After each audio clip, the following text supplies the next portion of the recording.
Assalamualaikum warahmatullahi wabarakatuh.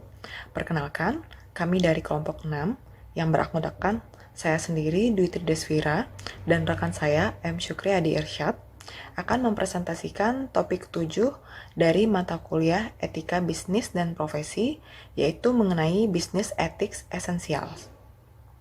Pertama kali kami akan mengucapkan terima kasih kepada dosen pengampu mata kuliah ini, yakni Ibu Dr. Elvira Lutan, MSI AK-CA.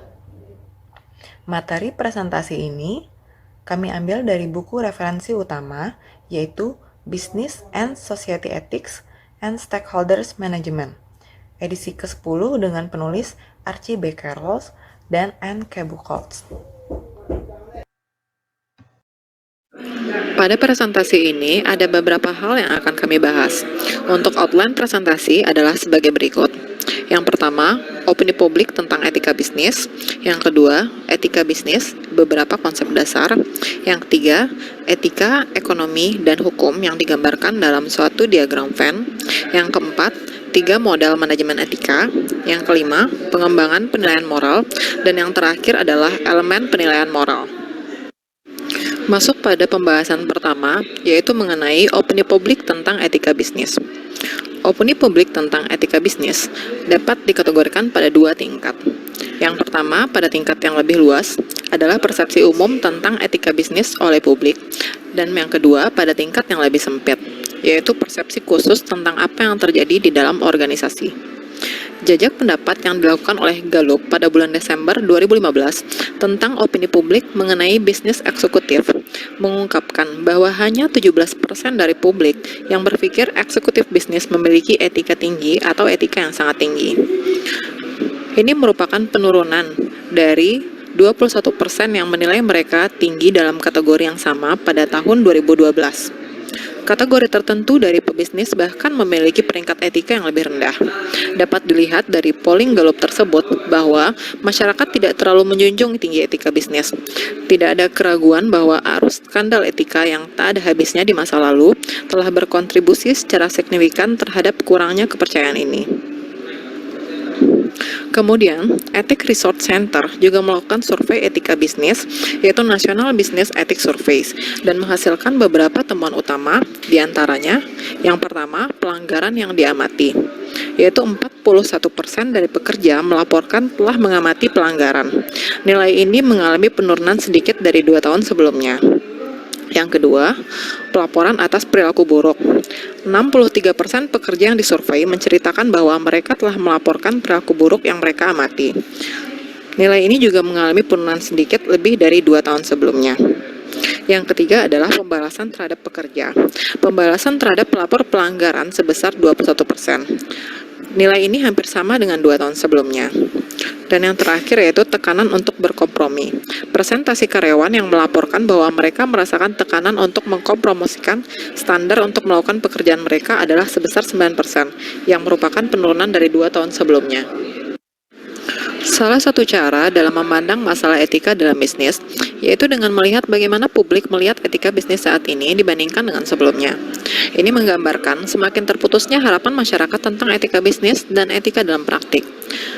Pada gambar di slide, terlihat bahwa etika bisnis yang sebenarnya diasumsikan sedikit meningkat, tetapi tidak pada kecepatan yang sama dengan ekspektasi publik yang meningkat. Dalam analisis ini, besarnya masalah etika saat ini sebagian dilihat sebagai fungsi dari meningkatnya ekspektasi masyarakat tentang perilaku bisnis dibandingkan dengan peningkatan, penurunan, atau stabilitas yang lebih kecil dalam etika bisnis yang sebenarnya. Sulit untuk secara akurat mengatakan apakah etika bisnis menjadi lebih baik, lebih buruk, atau malah tetap. Etika dan moral sering digunakan secara bergantian terkait dengan etika bisnis. Keduanya berkaitan dengan standar benar atau salah atau keadilan. Satu perbedaan menyatakan bahwa etika adalah standar perilaku yang berasal dari beberapa kelompok atau sumber eksternal seperti masyarakat pada umumnya atau bisnis pada khususnya. Etika dalam pandangan ini akan diatur oleh masyarakat, profesi atau organisasi, dan dapat muncul sebagai prinsip, standar, atau kode. Nah, sebaliknya, moral sering dilihat sebagai standar perilaku yang berasal dari dalam individu. Moralitas dalam pandangan ini sering dipandang sebagai kompas pribadi seseorang mengenai benar ataupun salah. Salah satu komplikasinya adalah bahwa beberapa ahli mendefinisikan istilah-istilah ini dengan cara yang berlawanan dengan yang diungkapkan. Komplikasi lain yaitu bahwa cukup sulit bagi seseorang untuk memilah asal-usul standar perilaku atau perilakunya, yaitu apakah mereka datang dari luar individu atau dari dalam individu. Nah, oleh karena itu, etika bisnis berkaitan dengan kebenaran, kesalahan, kewajaran, atau keadilan tindakan, keputusan, kebijakan, dan praktik yang terjadi dalam konteks bisnis ataupun di tempat kerja. Etika bisnis sering dilihat sebagai seperangkat prinsip atau kode etik di mana kegiatan dinilai sesuai atau dipertanyakan. Nah, etika bisnis adalah bidang studi di mana praktik dalam organisasi dianalisis untuk menentukan apakah praktik tersebut dapat diterima atau tidak. Dua cabang utama filsafat moral atau etika bisnis adalah etika deskriptif dan etika normatif. Masing-masing memiliki perspektif yang berbeda, yang mana penting untuk sama-sama dipahami. Etika deskriptif berkaitan dengan menggambarkan, mengkarakterisasi, dan mempelajari moralitas orang, organisasi, budaya, atau masyarakat. Dalam etika bisnis deskriptif, fokusnya adalah mempelajari apa yang terjadi di ranah perilaku, tindakan, keputusan, kebijakan, dan praktik perusahaan bisnis. Nah, pada jejak pendapat yang telah dibahas pada pembahasan sebelumnya, memberikan gambaran sekilas tentang etika deskriptif, yaitu apa yang diyakini terjadi sebagai dasar persepsi dan pemahaman. Etika deskriptif berfokus pada what is atau apa, set standar dan praktik etika yang berlaku dalam komunitas bisnis, organisasi tertentu, atau di pihak manajemen tertentu. Namun, bahaya utama dalam membatasi perhatian tentang etika deskriptif adalah beberapa orang mungkin akan berpandangan bahwa jika semua orang melakukan hal tersebut, maka itu dapat diterima. Dalam hal ini, hanya karena banyak karyawan yang berpartisipasi dalam aktivitas yang meragukan keetisannya, ini tidak akan menjadikan sebagai praktik yang tepat. Nah, disinilah letaknya penting untuk memahami etika normatif. Etika normatif sebaliknya berkaitan dengan penyediaan dan pembenaran sistem moral yang koheren untuk berpikir dan menilai. Etika normatif berusaha mengungkap, mengembangkan, dan membenarkan prinsip-prinsip moral dasar yang dimaksudkan untuk memandu perilaku, tindakan, dan keputusan. Nah, oleh sebab itu, etika bisnis normatif berusaha mengajukan beberapa prinsip untuk membedakan apa yang etis dari apa yang tidak etis dalam konteks bisnis. Etika normatif lebih berkaitan dengan apa yang seharusnya atau apa yang tidak seharusnya. Jadi fokusnya adalah pada what of atau of not to be. Etika normatif berkaitan dengan penetapan norma atau standar yang dengannya praktek bisnis dapat dipandu atau dinilai. Etika bisnis normatif mungkin didasarkan pada akal sehat moral, seperti bersifat adil dan jujur, atau mungkin memerlukan pemikiran kritis dan analisis atas etika tersebut. Etika normatif akan bersikeras bahwa suatu praktek dibenarkan atas dasar beberapa prinsip etika, argumen, filosofi, atau alasan sebelum dianggap dapat diterima. Dalam referensi, terdapat 3 pendekatan dalam etika bisnis.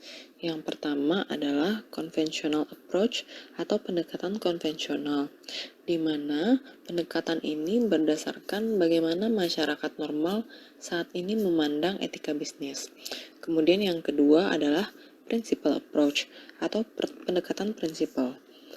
Nah, pendekatan ini akan berdasarkan penggunaan prinsip-prinsip etika untuk mengarahkan perilaku, tindakan, dan kebijakan. Sedangkan yang ketiga adalah ethical test approach atau pendekatan tes etika. Pendekatan ini adalah berdasarkan pertanyaan praktis dan singkat untuk memandu pengambilan keputusan dan perilaku etis. Nah, untuk pembahasan selanjutnya, pada materi ini akan difokuskan pada pendekatan konvensional. Pendekatan konvensional etika bisnis adalah membandingkan keputusan, praktik, atau kebijakan yang digunakan dalam praktik dengan norma-norma penerimaan yang berlaku di masyarakat. Pendekatan konvensional bergantung pada penggunaan akal sehat dan pemahaman luas tentang apa yang etis. Tantangan utama dalam pendekatan ini adalah menjawab pertanyaan norma etika yang mana yang akan kita gunakan dalam membuat penilaian etis dan norma etika apa yang berlaku. Pendekatan ini dapat digambarkan dengan menyoroti variabel-variabel utama yang akan dibandingkan satu sama lain,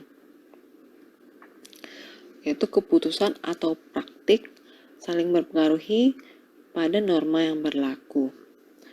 Di sini ada ruang yang cukup besar untuk variabilitas pada kedua pertanyaan sebelumnya, sehubungan dengan norma atau siapa yang mana yang harus digunakan sebagai dasar penilaian etis. Pendekatan konvensional akan menganggap sah norma-norma yang berasal dari berbagai sumber, seperti keluarga, teman, keyakinan agama, komunitas lokal, penyedia pekerjaan, hukum, profesi, dan sebagainya. Pendekatan ini mungkin juga menggunakan apa yang ada dalam penilaian sendiri atau kepentingan pribadi sebagai pedoman. Nah, pada slide ditunjukkan beberapa sumber norma etika yang mungkin berlaku pada individu dan yang mungkin digunakan dalam berbagai keadaan dari waktu ke waktu dengan menggunakan pendekatan konvensional. Sumber-sumber tersebut diantaranya adalah komunitas lokal, wilayah negara, profesi, employer atau pemberi kerja, masyarakat, keyakinan agama, hukum, teman, keluarga, dan rekan kerja. Sumber-sumber yang berbeda ini bersaing dalam pengaruh mereka pada apa yang merupakan norma-norma penerimaan yang berlaku di masyarakat. Dalam banyak keadaan, pendekatan konvensional terhadap etika mungkin berguna dan dapat diterapkan. Namun, muncul pertanyaan apa yang dilakukan seseorang jika norma dari satu sumber bertentangan dengan norma dari sumber lain. Juga bagaimana kita bisa meyakini bahwa norma-norma masyarakat benar-benar sesuai atau dapat dipertahankan. Masalah etika versus hukum sering muncul dalam diskusi tentang etika bisnis dalam banyak hal. Hukum dan etika seringkali tumpang tindih dan saling terkait. Oleh karena itu, hukum mewujudkan gagasan tentang etika. Dalam hal ini artinya, hukum dapat dilihat sebagai cerminan dari apa yang dianggap masyarakat sebagai standar perilaku dan perilaku minimal. Baik hukum maupun etika berkaitan dengan apa yang dianggap pantas atau dapat diterima. Tetapi, hukum mencerminkan masyarakat di kodifikasi etika. Oleh karena itu, jika seseorang melanggar hukum atau melanggar peraturan, dia juga secara tidak langsung berperilaku tidak etis. Nah, perlu dicatat bahwa undang-undang atau peraturan tidak membahas semua bidang di mana pertanyaan etis dapat diajukan. Dengan demikian, ada peran yang jelas bagi hukum dan etika untuk dimainkan. Misalnya di bidang teknologi yang berubah dengan cepat, sulit bagi pembuat undang-undang atau peraturan untuk selalu memperbaharui peraturan tersebut. Oleh karena itu, etika memainkan peran yang sangat penting dalam situasi seperti ini. Membuat keputusan bisnis yang memiliki dimensi etis adalah sesuatu yang dihadapi oleh manajer dan karyawan setiap harinya. Ketika suatu keputusan dibuat tentang apa yang etis atau benar atau adil menggunakan pendekatan konvensional, ada ruang untuk variabilitas dalam beberapa hal. 3 elemen yang ada pada slide terdapat pada proses dalam menyusun keputusan tersebut seperti hal di atas. Pertama, kita mengamati atau berpartisipasi dalam keputusan, tindakan, atau praktik yang telah terjadi di lingkungan tempat kerja. Nah, yang kedua, kita membandingkan praktik dengan norma-norma penerimaan yang berlaku, yaitu standar masyarakat atau kelompok lain tentang apa yang dapat diterima atau apa yang tidak dapat diterima. Yang ketiga, kita harus menyadari bahwa penilaian nilai sedang dibuat oleh seseorang tentang apa yang sebenarnya terjadi atau perilaku yang sebenarnya, dan apa norma-norma penerimaan yang berlaku sebenarnya.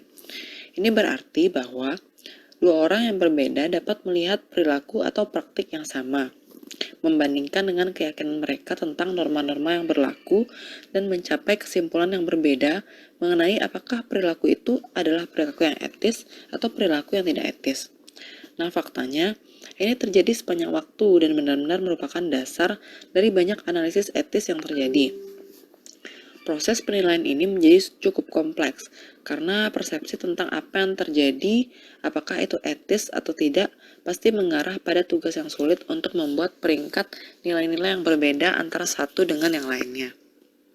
Nah, jadi ketika menggunakan pendekatan konvensional untuk etika bisnis, penentuan apa yang etis dan apa yang tidak etis akan memerlukan penilaian yang dilakukan setidaknya pada 3 hal, yaitu yang pertama, apakah sifat sebenarnya dari praktik, perilaku, atau keputusan yang terjadi? Kemudian yang kedua, apa norma yang berlaku di masyarakat?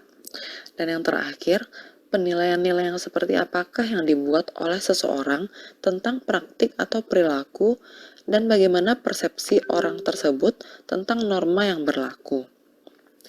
Faktor manusia dalam situasi tersebut dengan demikian memperkenalkan masalah persepsi, rasionalisasi, dan nilai-nilai dan membuat proses keputusan menjadi lebih kompleks daripada yang terlihat saat pertama kalinya.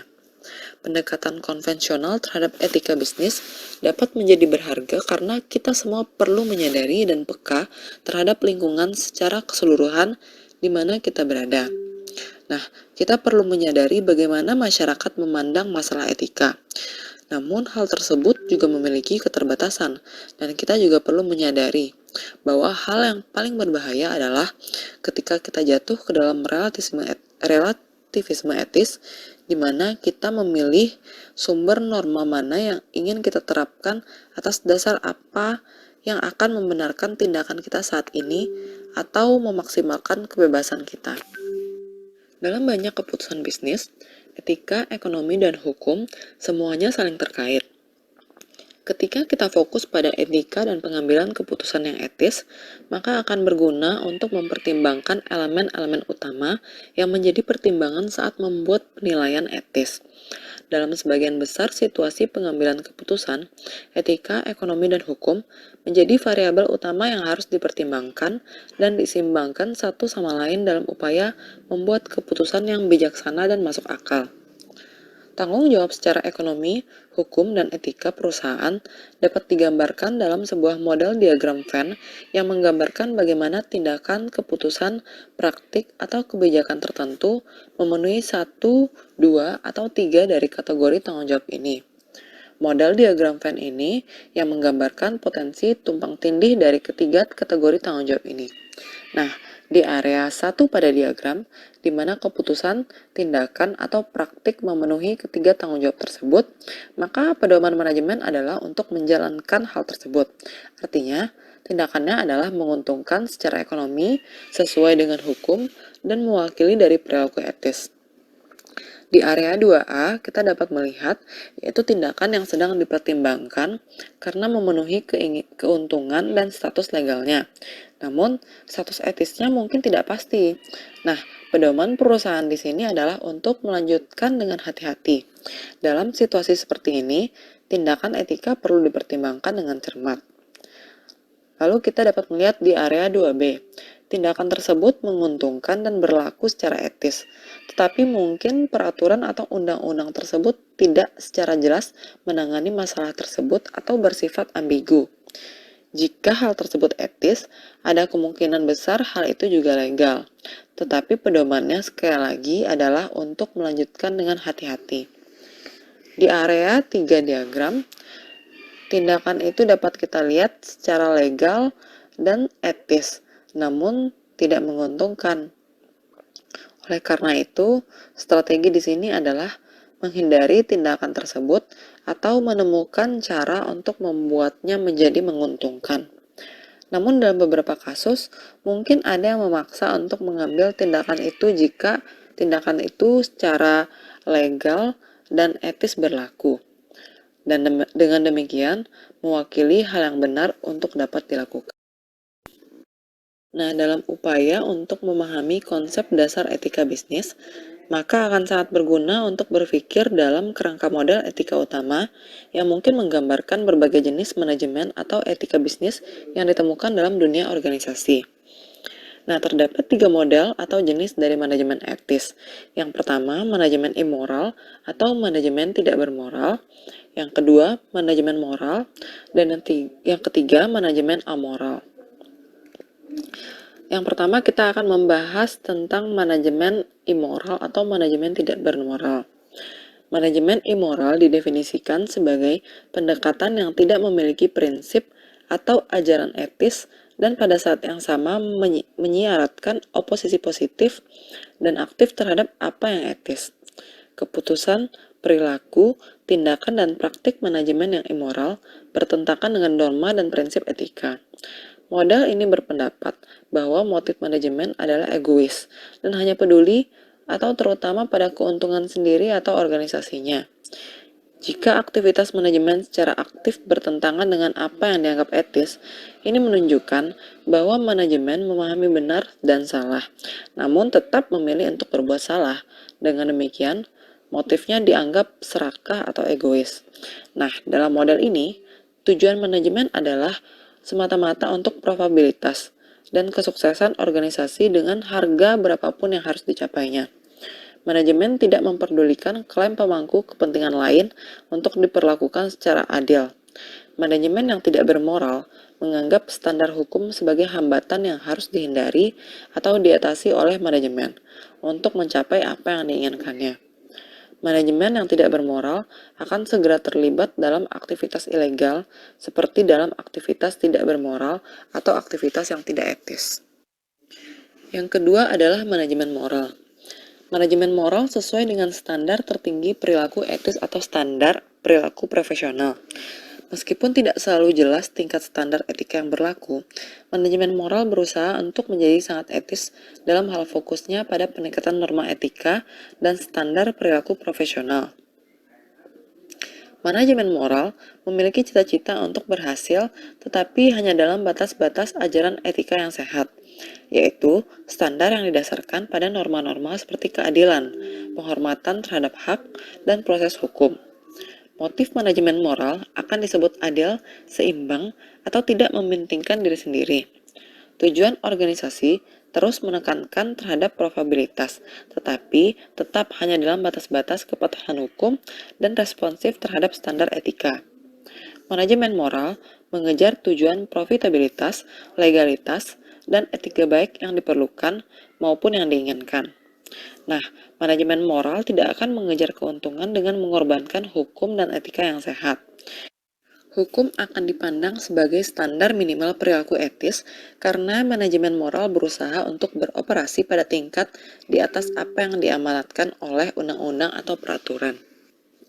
Strategi operasi manajemen moral adalah hidup dengan standar etika yang baik dan hanya mencari peluang ekonomi yang dapat dikejar oleh organisasi atau manajemen hanya dalam batas-batas etika. Kemudian, strategi integritas manajemen moral dicirikan oleh konsepsi etika sebagai kekuatan pendorong sebuah organisasi. Nilai-nilai etika membentuk pencarian manajemen untuk peluang, desain sistem organisasi, dan proses pengambilan keputusan. Nilai-nilai etika dalam strategi integritas memiliki kerangka acuan umum yang berfungsi untuk menyatukan fungsi, lini bisnis, dan kelompok karyawan yang berbeda. Etika organisasi dalam pandangan ini membantu untuk mendefinisikan apa itu organisasi dan apa artinya. Beberapa fitur umum dari strategi integritas adalah sebagai berikut. Pertama, Nilai dan komitmen panduan yang digunakan masuk akal dan dikomunikasikan dengan jelas. Yang kedua, para pemimpin perusahaan secara pribadi berkomitmen, kredibel, dan bersedia mengambil tindakan berdasarkan nilai-nilai yang mereka anut. Yang ketiga, nilai-nilai dianut diintegrasikan ke dalam norma pengambilan keputusan manajemen. Kemudian, sistem dan struktur organisasi mendukung dan memperkuat nilai-nilainya. Yang terakhir, semua manajer memiliki keterampilan, pengetahuan, dan kompetensi untuk membuat keputusan yang etis setiap harinya. Selanjutnya adalah manajemen amoral. Ada dua macam manajemen amoral, yaitu manajemen amoral yang disengaja dan manajemen amoral yang tidak disengaja. Manajemen amoral yang disengaja tidak memasukkan pertimbangan etis ke dalam keputusan, tindakan, dan perilaku mereka, karena mereka percaya bahwa aktivitas bisnis berada di luar lingkup di mana penilaian moral berlaku. Kemudian manajemen amoral yang tidak disengaja. Seperti pada manajemen amoral yang disengaja, manajemen amoral yang tidak disengaja juga tidak memikirkan aktivitas bisnis dalam istilah etis, tetapi untuk alasan yang berbeda. Alasan ini biasanya timbul karena kecerobohan atau tidak memperhatikan fakta bahwa keputusan dan tindakan mereka mungkin memiliki efek negatif atau merusak pada orang lain. Para manajer ini tidak memiliki persepsi etis dan kesadaran moral. Umumnya, manajer ini dianggap memiliki niat baik, namun tidak terlalu peka atau terlalu mementingkan diri sendiri untuk mempertimbangkan efek dari keputusan dan tindakan mereka terhadap orang lain. Nah, manajer ini biasanya menganggap diri mereka sebagai manajer yang etis, tetapi mereka sering mengabaikan hal-hal yang tidak disengaja atau pada aspek alam bawah sadar mereka. Nah, selanjutnya kita akan melihat poin-poin dari bagaimana karakteristik manajer dari setiap model manajemen yang telah kita bahas sebelumnya. Yang pertama, karakteristik manajer immoral, yaitu manajer ini sengaja melakukan kesalahan. Kemudian manajer ini berpusat pada diri sendiri dan cenderung untuk mementingkan diri sendiri. Mereka hanya peduli tentang keuntungan atau kesuksesan diri atau organisasi, dan secara aktif menentang apa yang benar atau apa yang adil. Manajer ini juga tidak memperdulikan kepentingan dari stakeholder-nya. Berikut contoh kasus ilustrasi dari manajemen yang immoral. Yang pertama, mencuri petty cash, kemudian kecurangan pada laporan pengeluaran, mengambil kredit untuk prestasi orang lain, menceritakan lelucon untuk merendahkan, mengambil perlengkapan kantor untuk kepentingan pribadi, menampilkan perlakuan istimewa terhadap karyawan tertentu, dan melecehkan sesama karyawan. Selanjutnya, bagaimana sih karakteristik dari manajer moral? Seperti yang sudah dibahas sebelumnya, manajemen moral adalah sesuai dengan standar tinggi perilaku etis atau tetap berpegang teguh kepada etika-etika moral yang berlaku. Nah, setiap manajer moral biasanya memiliki karakteristik yang pertama sesuai dengan perilaku etis. Kemudian manajer tersebut juga sesuai dengan standar personal dan standar profesional. Kepemimpinan etis pada manajemen moral merupakan hal yang biasa. Nah, tujuan yang dicapai dalam manajemen moral adalah tetap untuk berhasil, namun tetap dalam batas-batas aturan etika yang berlaku. Manajer moral juga memiliki integritas yang tinggi. Selain itu, manajer moral juga memiliki rasa moral yang kuat dan juga memiliki kematangan moral. Pemimpin-pemimpin yang memiliki moral biasanya memiliki ciri-ciri perilaku sebagai berikut. Yang pertama, memiliki hasrat untuk melakukan yang benar. Yang kedua, proaktif secara moral. 3, mempertimbangkan semua kepentingan stakeholder. Yang keempat, memiliki karakter etis yang kuat. Kelima, memiliki obsesi terhadap keadilan. Kemudian yang keenam, melakukan pengambilan keputusan yang memiliki prinsip. Dan yang ketujuh, mengintegrasikan kebijaksanaan etika dengan kebijaksanaan manajemen yang berlaku. Selanjutnya mengenai karakteristik manajer amoral. Nah, tadi sudah dibahas bahwa manajemen amoral terbagi dua. Yang pertama, amoral yang disengaja dan amoral yang tidak disengaja. Nah, karakteristik dari manajer amoral yang disengaja adalah para manajer tersebut biasanya tidak berpikir bahwa etika dan bisnis adalah hal terkait. Jadi masing-masing sudah dikotakkan menjadi hal-hal yang berbeda. Bahwa etika masuk ke dalam ranah etika saja dan bisnis masuk ke dalam ranah bisnis saja. Mengapa demikian? Karena menurut manajer amoral, etika dipandang sesuatu yang terlalu formal dan tidak cocok untuk diaplikasikan pada bisnis. Untuk karakteristik manajer amoral yang tidak disengaja, yang pertama, manajer ini biasanya lupa mempertimbangkan dimensi etika pada setiap keputusan yang telah diambil. Yang kedua, manajer tidak mampu untuk berpikir secara etis karena kurangnya kesadaran dan persepsi atas etis tersebut. Kemudian yang terakhir, biasanya manajer tersebut memiliki maksud yang baik, hanya saja secara tidak sadar bersikap mengambil perilaku yang tidak bermoral atau perilaku yang tidak etis. Pembahasan selanjutnya mengenai pengembangan penilaian moral akan dilanjutkan oleh rekan saya, Syukri Adi Hirsat. Baiklah, untuk materi selanjutnya akan saya jelaskan sendiri, yaitu mengenai pengembangan penilaian moral. Psikolog Lawrence Kohlberg melakukan penelitian ekstensif ke dalam topik pengembangan moral. Dia menyimpulkan berdasarkan penelitian selama lebih dari 20 tahun bahwa ada urutan umum dari 3 tingkat, masing-masing dengan 2 tahap, di mana kemajuan individu dalam belajar berpikir itu berkembang secara moral. Adapun level tersebut yaitu pre-conventional level, level kedua conventional level, yang ketiga post-conventional level. Nah, pada tingkat pertama yaitu pada tingkat pra-konvensional. Pada tingkat pengembangan moral pra-konvensional yang biasa merupakan karakteristik bagaimana seorang berperilaku sebagai bayi dan anak-anak. Fokusnya terutama pada diri sendiri.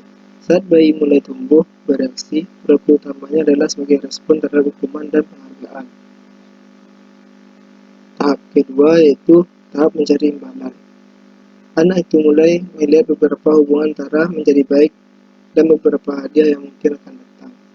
Pada tingkat konvensional ini, anak-anak tidak sebenarnya memahami gagasan moral tentang benar dan salah, melainkan belajar untuk berperilaku sesuai dengan konsekuensi hukuman atau penghargaan yang mungkin mengikuti. Selanjutnya pada tahap yang kedua, itu tingkat konvensional. Pada tahap ini, saat seorang menjadi dewasa, dia belajar bahwa ada yang lain yang ide atau kesejahteraannya harus dipertimbangkan. Pada tingkat konvensional perkembangan moral, individu belajar pentingnya menyesuaikan diri dengan norma-norma konvensional atau konvensional kelompok atau masyarakat. Pada tahap yang keempat, tahap moralitas hukum dan ketertiban. Pada tahap ini, individu melihat bahwa dia adalah bagian dari sistem sosial yang lebih besar dan bahwa untuk berfungsi dan diterima oleh sistem sosial ini memerlukan tingkat penerimaan dan penyesuaian yang cukup besar terhadap norma dan standar masyarakat. Tingkat yang ketiga yaitu tingkat pasca konvensional, otonom atau berprinsip. Pada tingkat ini, Goldberg berpendapat bahwa hanya sedikit orang yang mencapainya. Mereka fokus bergerak melampaui orang lain yang sangat penting bagi individu untuk manusia secara keseluruhan. Pada tahap kelima ini, orientasi kontrak sosial. Pada tahap ini, tindakan yang benar dipikirkan dalam kerangka hak dan standar individu umum yang telah diperiksa secara kritis dan disepakati oleh masyarakat secara keseluruhan. Selanjutnya yang terakhir tahap ke-6 yaitu orientasi prinsip etika secara universal. Di sini, individu menggunakan pemikiran dan hati nuraninya sesuai dengan prinsip-prinsip etika yang dipilih sendiri yang diharapkan bersifat universal, komprehensif, dan konsisten. Jika kita membingkai masalah dalam hal pertanyaan mengapa manajer dan karyawan harus berperilaku etis, kita dapat menyimpulkan kesimpulan dari Kohlberg yang pertama yaitu untuk menghindari hukuman. Yang pada tahap pertama kita akan menghindari hukuman, yang kedua kita akan menerima reward atau hadiah. Pada tahap yang kedua kita akan bersikap responsif terhadap keluarga, teman atau atasan. Yang keempat menjadi warga negara yang baik. Pada tahap yang terakhir yang ketiga itu kita akan melakukan apa yang benar, mengejar keadilan. Sumber eksternal nilai manajer. Selain mempertimbangkan tingkat perkembangan moral sebagai penjelasan tentang bagaimana dan mengapa seseorang harus berperilaku etis, kita juga berguna melihat perbedaan sumber nilai seseorang. Etika dan nilai sangat erat hubungannya. Nilai-nilai seseorang membentuk etika seseorang. Karena itu, penting untuk memahami banyak kekuatan pembentuk nilai yang berbeda yang mempengaruhi karyawan dan manajer. Nilai-nilai seseorang mengacu pada nilai-nilai sosiokultural yang luas telah muncul di masyarakat dalam jangka waktu yang lama. Ada 5 nilai utama yang mempengaruhi bisnis. Kelima nilai tersebut yaitu nilai-nilai agama, filosofis, budaya, hukum, dan profesional. Yang pertama yaitu nilai agama. Agama dan keyakinan telah lama menjadi sumber dasar moralitas di sebagian besar masyarakat. Agama dan moralitas sangat terkait, sehingga William Barclay mengaitkannya untuk tujuan definisi etika adalah bagian dari agama yang memberi tahu kita bagaimana kita harus berperilaku. Yang kedua, nilai filosofis. Filsafat dan berbagai sistem filosofis juga merupakan sumber eksternal dari nilai-nilai manajer. Hasil, Sof telah mengklaim untuk menunjukkan bahwa alasan dapat memberi kita prinsip-prinsip atau moral dengan cara yang sama memberikan kita prinsip-prinsip matematika. Yang ketiga, nilai-nilai budaya. Budaya adalah sintetis yang luas dari norma-norma dan nilai-nilai masyarakat yang berasal dari kehidupan sehari-hari. Budaya juga berdampak pada pemikiran manajer, karyawan. Sistem hukum telah dan terus menjadi salah satu kekuatan paling kuat dalam menentukan apa yang etis dan apa yang tidak untuk manajer dan karyawan. Hukum hanya membahas pelanggaran yang paling berat terhadap rasa benar, salah, dan keadilan masyarakat, dan dengan demikian tidak cukup untuk menggambarkan sepenuhnya semua orang dapat diterima atau tidak dapat diterima.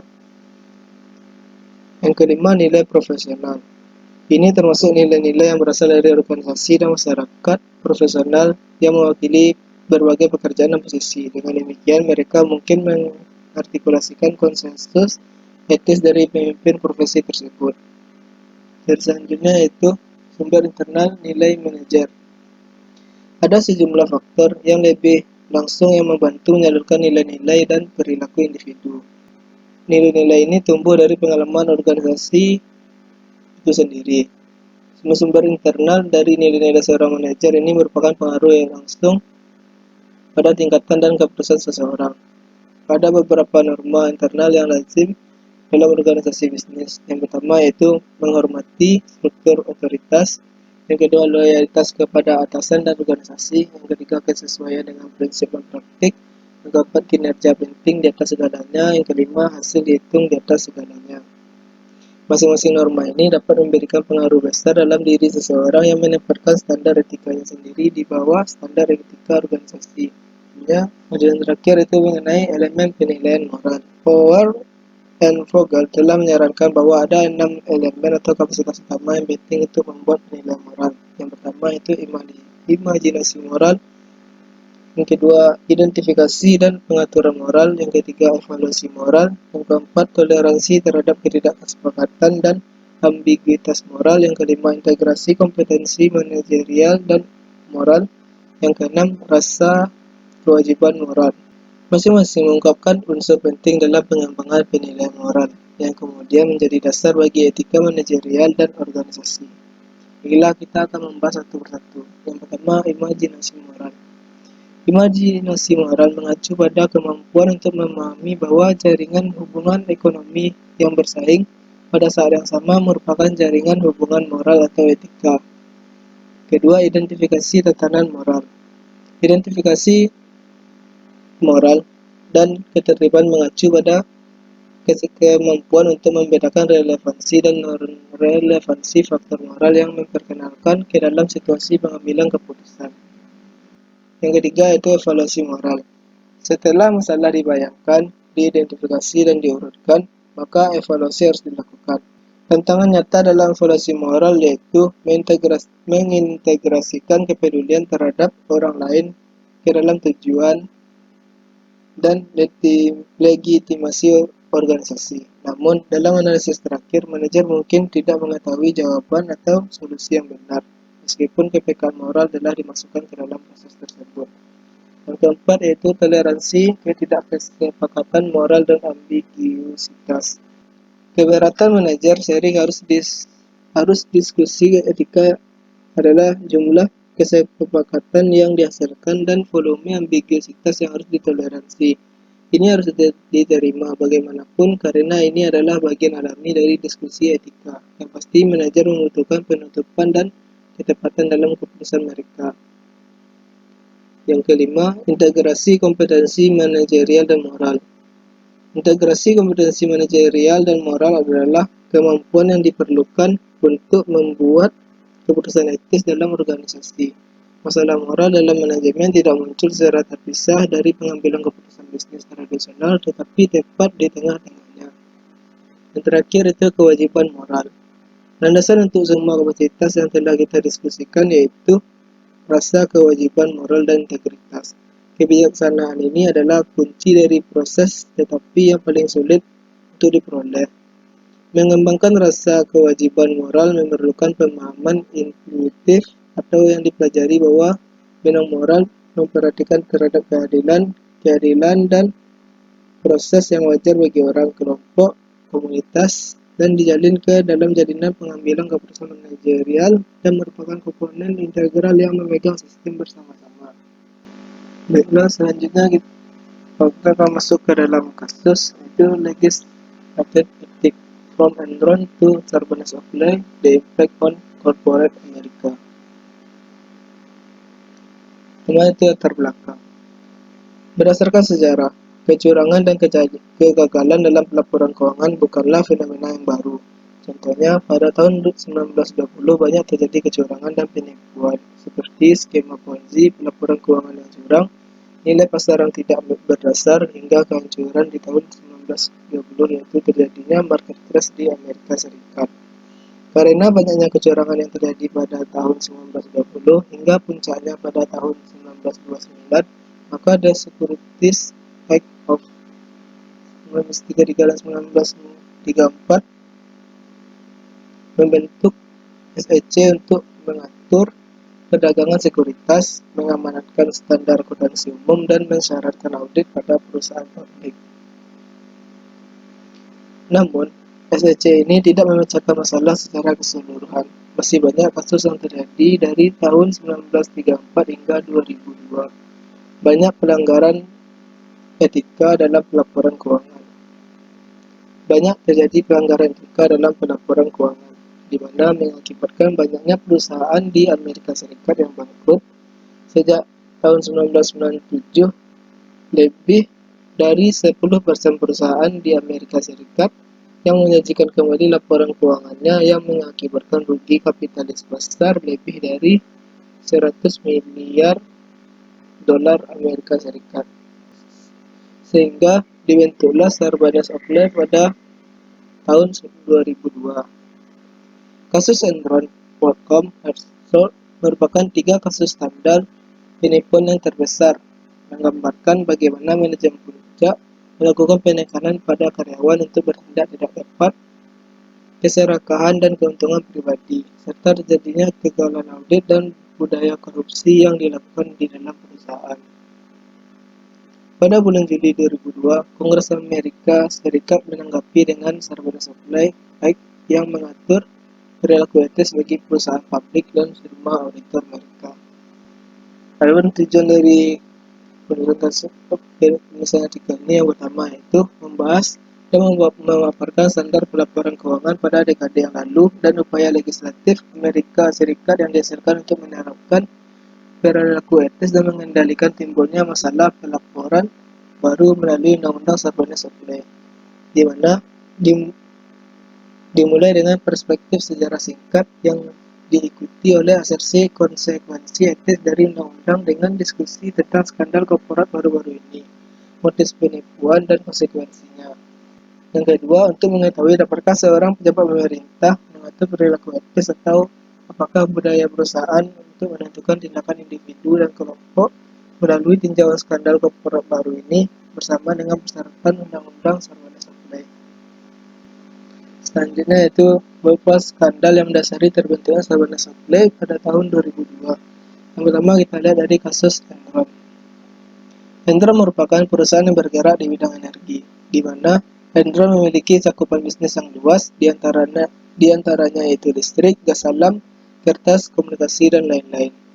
Dalam budaya perusahaannya, Enron menuntut karyawan bekerja dengan standar yang mengikat, sehingga seringkali dilakukan kecurangan oleh karyawan untuk memenuhi ekspektasi manajemen dan para direksi perusahaan. Kecurangan-kecurangan yang dilakukan oleh perusahaan Enron yaitu yang pertama, menggelambungkan pendapatannya dan menyembunyikan hutangnya dengan membentuk 3.000 entitas non-konsolidasi, sehingga dalam waktu yang singkat, perusahaan ini pada tahun 2001 sebelum kebangkrutan masih membukukan pendapatan sebesar 100 miliar dolar Amerika. Ternyata, tiba-tiba melaporkan kebangkrutannya pada otoritas pasar modal. Masalah Enron ini relatif canggih karena membutuhkan pengetahuan akuntansi yang sulit dan pemahaman tentang cara manipulasi aturan. Yang kedua, adanya kolusi tingkat tinggi, yang mana kecurangan melibatkan manajemen level bawah hingga manajemen level atas. Dalam kasus Enron ini melibatkan auditor eksternal sendiri, yaitu Arthur Andersen, yang mana Arthur Andersen ini menghancurkan dokumen-dokumen yang berkaitan dengan audit yang dilakukannya.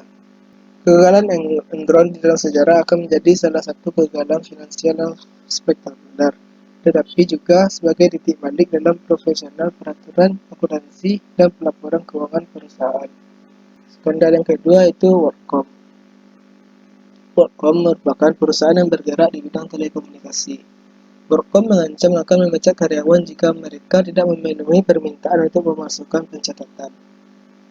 Adapun kecurangan-kecurangan yang terjadi yaitu yang pertama, beban yang seharusnya dilaporkan pada laba rugi dikapitalisasi menjadi aset sehingga laba dan aset perusahaan menjadi lebih besar.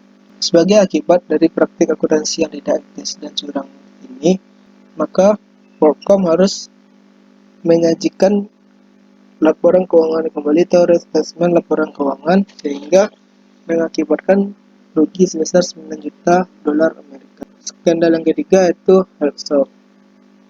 Perusahaan ini bergerak di bidang telekomunikasi. Budaya perusahaan ini mengharuskan karyawan untuk memperbaiki pekerjaan mereka jika mereka tidak sesuai dengan ekspektasi yang diharapkan CEO, sehingga menyebabkan terjadinya kecurangan dan banyak staf akunting perusahaan tersebut yang melakukan pemalsuan pendapatan serta melakukan diskusi bagaimana cara memperbaiki pekerjaan mereka dan membuat entry akuntansi yang salah untuk meningkatkan pendapatan perusahaan. Kecurangan perusahaan ini terdeteksi ketika CEO sekaligus pendiri perusahaan ini menjual saham senilai 75 juta dolar sehari sebelum perusahaan mengumumkan kerugian besar. Hal ini menimbulkan kecurigaan SEC dan melakukan pemeriksaan terhadap perusahaan HealthSoft ini. Setelah diperiksa SEC, ditemukan bahwa HealthSoft menggelambungkan pendapatan perusahaan sebesar 1,4 miliar dolar Amerika. Adapun yang menjadi peran di balik kasus HealthSoft ini yaitu di dalam perusahaan tersebut ada beberapa eksekutif perusahaan ini yang merupakan mantan partner di KPEI, di mana hal ini menyebabkan manajemen perusahaan HealthSoft mengetahui beberapa kebijakan audit di EI, sehingga banyak staf akuntansi HealthSoft yang sebelumnya bekerja di auditor di EI, mereka mengetahui penyesuaian yang dapat mereka buat sehingga penyesuaian tersebut tidak akan terdeteksi dalam prosedur audit yang dilakukan KPEI. Ketiga kasus ini menggambarkan nada korup di bagian atas yang menekankan pembuatan angka untuk melakukan hal yang benar. Kolusi atas tekanan manajemen pada karyawan untuk bertindak secara pribadi, keserakahan dan keuntungan pribadi, kegagalan audit, dan budaya perusahaan yang korup adalah hal yang biasa yang terjadi dalam ketiga perusahaan tersebut. Ada beberapa bagian dari Sarvada Supply yang dibahas dalam artikel ini. Yang pertama, bagian 301 membahas tentang tanggung jawab dari Komite Audit Perusahaan Publik. Bagian 302 membahas dokumen dan penjelasan manajemen atas internal kontrol yang ada pada perusahaan. Bagian 303 mengatur pengaruh yang tidak tepat atas pelaksanaan audit. Bagian 304 membahas kehilangan bonus dan keuntungan tertentu. Bagian 306 membahas insider trade during pension. Bagian 206 membahas konflik kepentingan dan bagian 406 membahas kode etik untuk pejabat keuangan senior. Berdasarkan deskripsi dan analisa tentang kecurangan pelaporan keuangan serta tanggapan peraturan, kita dapat menyimpulkan ada 4 premis dasar untuk pelaporan keuangan yang etis, yaitu yang pertama, sejarah menunjukkan bahwa upaya legislatif untuk memaksakan perilaku etis dalam pengelolaan dan pelaporan keuangan perusahaan telah gagal.